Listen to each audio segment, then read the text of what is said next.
Fala, Juninho. Boa tarde, tudo bom? Boa tarde, Marcos Resina e demais espectadores dos canais Criptozina aqui. Mais um EP desse riquíssimo podcast, cara. Boa tarde, porque ontem deu ruim, né? Ontem deu ruim. É uma pena. Cara, mas isso aí. Faz parte. Deu ruim no quê? Só pra deixar a galera. Nosso vídeo, cara, que tava legal. Eu legal. achei que tava... Um dos poucos que eu achei que fluiu. Bons. Fluiu porque... Justo essa daí, o programa aí, ou o Windows resolveu trollar a gente, né, cara? Fluiu, cara. O vídeo ia... Falei, mas nossa, vida que segue, legal. Né? Aí foi gravar, deu ruim. Mas enfim. Falei que Barra Bonita é a São Francisco brasileira, né? Por conta da similaridade da ponte Golden State com a nossa ponte Campos Salles aqui. Campos Salles né? State. É. E fiz essa belíssima comparação. Não valeu de nada, só perdemos tempo. Mas tá bom. Então vamos lá. O que você vai me falar agora? Nós estávamos falando sobre o quanto legal seria ou como seria bitcoinizar um comércio local. Bitcoinizar o comércio da nossa cidade ou da sua cidade. Você que está assistindo, é isso? Exatamente. Porque... Por quê? Por que nós viemos com essa pauta, com esse assunto? Porque eu estava vendo uma matéria e eu vi que o Fernando Uth lá, ele foi fazer uma entrevista, porque ele é um pró-Bitcoin. Certo. Ele foi em Rolante, uma cidade do sul do país. Lá do Rio Grande do Sul. Que, na verdade, é a cidade mais bitcoinizada do mundo. Sim. Né? E como que aconteceu essa bitcoinização da cidade de Rolante? Você sabe mais ou menos como é que foi, cara? Meio que por cima, certo. Rapaz aí chamado Ricardo, que você encontrou depois. Sokolovski e Camila Stock, um casal? Isso, é um casal. Eles foram pra lá e fizeram amizades. Né? Começou a ter um vínculo com as pessoas ali do comércio. Eles, se eu não me engano, eles são comerciantes também. E o cara é também, assim, pró-Bitcoin, né? Certo, foi pra lá. Teve a ideia aí de fazer com que o Bitcoin se tornasse ali um meio de pagamento ou de troca no comércio. Sim. E como ele conhecia algumas pessoas do comércio ali, como se fosse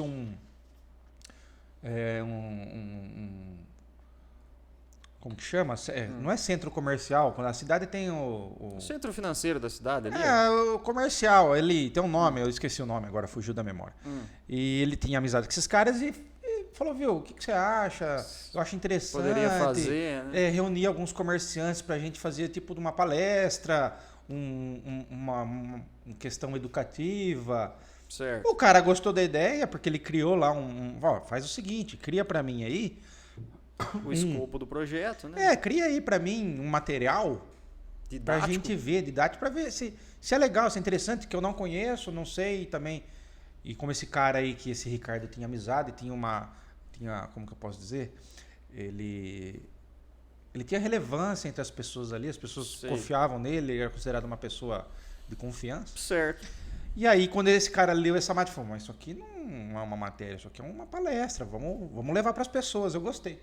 E aí, lá ele começou aí e juntou lá uma quantidade de comerciante, ele achou que ia ser até pouco na verdade, ele até mencionou, eu achei que ia dar umas 14 pessoas pelas inscrições de viu, e na verdade ele deu mais de 100 e poucas pessoas. Foi surpreendido positivamente. Positivamente. E aí, o que ele fez? Ele explicou o que era Bitcoin, como poder utilizar no comércio, é claro que era uma coisa que precisaria de muito tempo, porque o Bitcoin tem as suas volatilidades e tudo mais.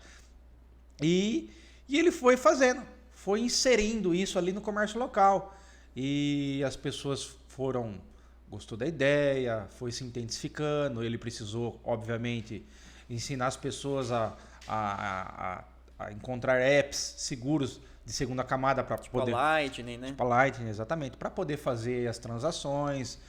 explicar como o Bitcoin funciona, porque se a pessoa tomasse uma decisão ali, digamos que precipitada ou errada, poderia executar prejuízo. Ah, sim, com certeza. Então não era essa a intenção. E interessante que o Fernando ele foi lá fazer essa entrevista com esse cara para ver como que estava acontecendo, se isso... Porque faz tempo que Rolante está isso. E essa entrevista do Fernando é recente. Sim. Tem alguns dias, uma semana, se eu não me engano. Então... Quer dizer, pegou, ficou e está acontecendo. Hoje são mais adeptos do projeto dele lá. Chama Bitcoin é aqui o nome do projeto, né? Isso. E é a bitcoinização ali do comércio local. Segundo o ChatGPT Toca, fiz uma pesquisa aqui nele, O objetivo do projeto, como você bem disse, era promover o uso do Bitcoin, né, como meio de pagamento. Esse projeto Bitcoin é aqui. E em apenas 4 meses, segundo o ChatGPT, 140 estabelecimentos da cidade, olha só, hein? E passaram a aceitar o Bitcoin como forma de pagamento. E hoje em dia, mais de 194, deve estar beirando os 200 comércios lá, levando em consideração como uma cidade muito pequena, de 21 mil habitantes apenas, menor até que a nossa, proporcionalmente, né, ela se tornou a cidade mais bitcoiner no mundo, à frente de grandes cidades como São Paulo, por exemplo. Exatamente. Né? É lógico que não é a única cidade no Brasil onde se aceita o Bitcoin. Exatamente. Né? E outras cidades do mundo. Cara. E tem uma empresa que lista cidades que são bitcoinizadas e ela está em primeiro. Está em primeiro lugar, né? Cidade de Rolante, no Rio Grande do Sul, né, cara? Isso. Inclusive, na pesquisa do ChatGPT Toca, ele tem um videozinho aqui que eu vou colocar na descrição desse vídeo. Você pode assistir esse vídeo aqui também dessa galera que apareceu aqui, o ChatGPT recomendou, né? E, com certeza, a cidade de Rolante é um case de sucesso se tratando de bitcoinização do comércio local. Cara. E é interessante que ele precisou... olha só o que o Bitcoin levou. Porque assim, embora comerciante, empresário, às vezes a pessoa ela é do comércio, ela começou uma coisa por vários motivos e nem sempre a pessoa é completamente educada financeira. E o Bitcoin trouxe isso, fez com que as pessoas se interessassem mais por economia, por finanças. E isso com certeza influenciou também no negócio da pessoa. Então assim, é positivo. E interessante também que o Ricardo lá... Ele precisou meio que dar uma aula para os caras como sofrer menos volatilidade, a importância do Bitcoin, não no preço, só no preço, não se apegar no preço, que a gente estava falando ontem. O valor do Bitcoin, né, o seu valor de mercado, não está no preço dele. Está no que o projeto oferece, no que é o Bitcoin. Nos fundamentos. Nos fundamentos, na tecnologia que é usada. Então, isso ele precisou passar para os comerciantes, ou seja, eles precisaram adquirir muita informação e testar na prática algumas funções para ver exatamente o que é o Bitcoin. Sim. E ele estava explicando, ele deu palestras para adolescentes, achando que ia ser difícil, ia ter uma grande... Pelo contrário, os adolescentes, até porque está mais envolvido com a tecnologia do que a geração do Ricardo, porque ele fala, o Ricardo mesmo ele comenta, que ele é de uma geração que não é da tecnologia. Ele buscou assim a tecnologia do Bitcoin e tudo mais, mas a geração de hoje sim é mais da tecnologia. Então eles têm uma facilidade muito grande de pegar, de ter um feeling, né? Gerações beta e alfa, as duas mais recentes aí, são gerações da tecnologia. Né? Então assim... Geração Z. Exatamente. É interessante que... Como posso dizer? É possível fazer com que o Bitcoin se torne uma moeda aí de curso legal. É claro que isso não pode ser forçado, porque como aconteceu lá em El Salvador, embora a ideia é boa, foi uma coisa meio que forçada. E isso não é legal por vários motivos. E um deles, cara, nós temos muitas faixas etárias de cidadão e uns têm mais dificuldade, outros têm mais facilidade. Se não houver uma educação por detrás, perde-se dinheiro, e dinheiro, querendo ou não, é uma coisa séria, porque envolve tempo de trabalho das pessoas. É uma série de fatores que influencia.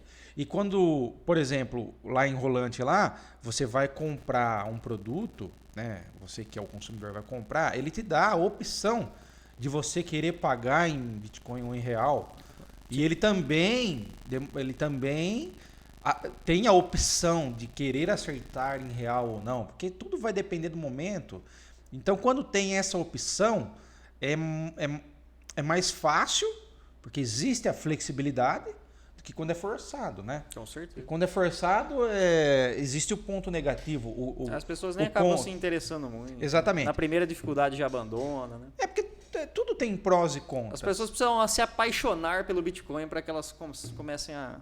entender, né? Entender gostar, como funciona, né? O que é, para que serve. Oxalá as leis trabalhistas, né, fossem ser flexíveis ao ponto de permitir que um funcionário lá de alguma empresa de Rolante também possa receber o seu salário ou parte dele em Bitcoin, né, cara? Isso, foi comentado. Ou se ele quiser receber em outra altcoin da preferência dele, né? É lógico que aqui nós somos quase Bitcoiner only, né? Bitcoin only. E se ele pudesse receber em outras criptos também, né? Que seria muito bom se as leis trabalhistas fossem flexíveis ao ponto de permitir isso aí. E Bitcoin Resina. Bitcoin Resina se tornou o 5º maior ativo do mundo nessa semana. Não sei se você chegou a ver. Eu não cheguei, mas você até comentou ontem. Comentei que estão falando aí de pagamentos em Bitcoin, em adoção de Bitcoin em massa, né? E o Bitcoin bateu aí a marca como 5º maior ativo do mundo. Entre os top 10 é a única moeda, né? É o único meio de pagamento, né? A não ser que você considere o ouro também, né?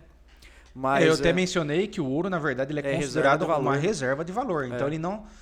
hoje, muitos enxergam o Bitcoin como uma reserva de valor, mas não é o que ele é por causa da volatilidade. Porque uma reserva de valor só é uma reserva de valor porque ela guarda valor. Ela armazena valor com uma volatilidade muito pequena. Sim. Por isso que é considerado uma reserva de valor. Diferente do Bitcoin, que ainda tem eu uma alta... Eu ainda considero ele como reserva de valor, mas assim, só para pontuar. Passou a Amazon, em termos de capitalização do mercado. Alphabet também. A Alphabet, que é proprietária do Google, e chegou à 5ª posição como o 5º maior ativo do mundo, única moeda, único meio de pagamento entre os top 10 maiores ativos do mundo. É claro que a capitalização do mercado ela é variável também, né? Sim. Mas então ele pode cair de repente para 6º, 7º, voltar depois para 5º. Mas até fica a pergunta, né? Quanto tempo será necessário para alcançar o ouro, hein? E se tornar o maior ativo do mundo? É interessante que os maximalistas de Bitcoin, eles dizem que o Bitcoin está sendo considerado esse ano como o primeiro ano da corrida do ouro do Bitcoin. Certo. Por quê? Por quê? É claro, sabemos que o Bitcoin existe há mais de 14 anos, mais de 15 anos, né? Isso. Tá, sabemos disso. Só que de lá para cá, não era todo o público que conhecia, se conhecia como conhecia, sempre teve um tabu sobre ser pirâmide ou não, esquemas ou não, golpes ou não, enfim. Certo. O que está acontecendo agora? O quê? Não só cidadãos, como instituições e governos estão correndo atrás do Bitcoin. Então, eles consideram esse ano como o primeiro ano da corrida do ouro do Bitcoin. Concordo. Então, nota-se que eu acho que para quem gosta de verificar o preço do Bitcoin, isso tem grande tendência de valorização, né? Sim. Mas não é aí que está o seu valor. O valor do Bitcoin não está no seu preço. Está na sua proposta. Nas suas características, né? Exatamente. Que a gente comentou que são o lastro do Bitcoin, a descentralização, imune à censura, né? A controle estatal, né? Mas você pode ver que o governo japonês agora está interessadíssimo em fazer a sua reserva estratégica de Bitcoin, né? Os Estados Unidos já sim o fizeram, assim como a Alemanha, os Estados Unidos, a China. O Brasil está estudando para que isso possa se tornar realidade aqui também. Então, muito interesse da diplomacia internacional para com o nosso estimado Bitcoin, cara. Esse ciclo é muito doido, né? Batemos aí... Não está se repetindo. Alguns tá pontos parecem... Não é que não está se repetindo. Algumas características que não aconteceram nos outros. É que assim, né? Nos outros ciclos parece que foi assim, muito exato. Calculado. Aconteceu, parece que exatamente igual. Ele está acontecendo, mas ele está antecipando algumas coisas, postergando outras, então ele está imitando, mas não está igual. Sim. As altcoins, a alt season está diferente. Meio flopada, né? Está assustando aí os entusiastas de altcoin que Ethereum. dizem que preferem comprar altcoin para depois vender e ter Bitcoin. Ethereum, decepção. Então. E não é bem assim, né? A importância aí de não só conhecer a cripto que você está comprando, sim, mas também ter um pouquinho assim da base sobre o que é dinheiro, sobre o que é economia, para se proteger, na verdade. Né? E engraçado que mostrou, né, também que o Bitcoin ele foi feito para os que são pacientes, né? Porque investir. Cara, tem que ser paciente, não porque é fácil. Ele bateu lá seus 76, 77 mil dólares, né? E agora voltou lá para, nem sei quanto tá agora, hoje dia 25/5 às Vamos ver, 15 para as 2, né? Não sei quanto tá agora, mas ele bateu de volta aí os 94 mil dólares, né? E mostrou que realmente foi feito para aqueles que têm paciência, para aqueles que não se desesperam em momentos de queda, né? Ontem, nós estávamos fazendo vídeo ontem à noite, ele estava 93.500. E agora? Agora, às 10 para as 2, ele está 95.200. Tá vendo só? Pois é, quem ficou desesperado quando deu essa corrigida forte, é muito por conta também desses acontecimentos aí na macroeconomia, guerra Exato. comercial escalada em níveis aí nunca jamais vistos. Com né? certeza isso influencia. Influenciou, nunca vi uma guerra comercial entre dois países, duas potências, duas maiores do mundo, né? Dos maiores economias do mundo guerreando assim dessa forma, né? Comercialmente falando, né? Nessa escala. Não tenho notícia de que isso aconteceu pelo menos nos últimos 40 anos, não. E lógico que refletiu um pouco no Bitcoin, mas ele muito menos volátil que os mercados tradicionais. Já recuperou. Parece que ele deu uma recuadinha, né? Igual você falou do carrinho de fricção, né? Deu aquela recuadinha, tomou impulso e agora tá voltando. Ganhando né? força. E os 120, 130 mil dólares aí podem ser questão de tempo. Infelizmente, muitas vezes da alta e da queda do preço do Bitcoin pode ser especulação, pode ser manipulação. Então, assim, como é um mercado especulativo, muito especulativo, é necessário você ficar atento, né? Tomar muito cuidado com narrativa de influenciadores que podem enganar, ou às vezes falam também sem muita base, enfim. Sim, né? tem bastante. É importante que você faça o seu estudo, sua pesquisa, e é importante também que você entenda qual é a sua realidade. Porque tudo vai depender, na verdade, da sua própria realidade. Cada um vive uma realidade. Ninguém vive a mesma, né? Então, levando em consideração um fator que é a realidade de cada um, você precisa saber em que ponto da sua vida você está e se faz sentido para você. E se faz sentido para você, fazer com muita cautela, muito cuidado. Então, Começando por curtir o nosso vídeo, se inscrever no nosso canal, segue a gente lá no Instagram também, Criptosina, TikTok Criptosina0, tá? Deixe os seus likes em todas as nossas plataformas e espalhe o nosso conteúdo para todo mundo que você conhece e sabe que precisa ouvir sobre o Bitcoin. Com certeza. Segue a gente aí, curte, compartilha, reforçando, o Juninho já mencionou, mas é que a gente precisa que você curta. Isso, faça aí, comente, obrigado pelos comentários. Que você se inscreva, dê força para esse pequeno canal crescer. Isso, ajuda a gente lá e vamos embora. Mas antes, né? Bora ao trabalho? Bora ao trabalho, mas antes, agradecer a sua companhia mais uma vez. Abraço.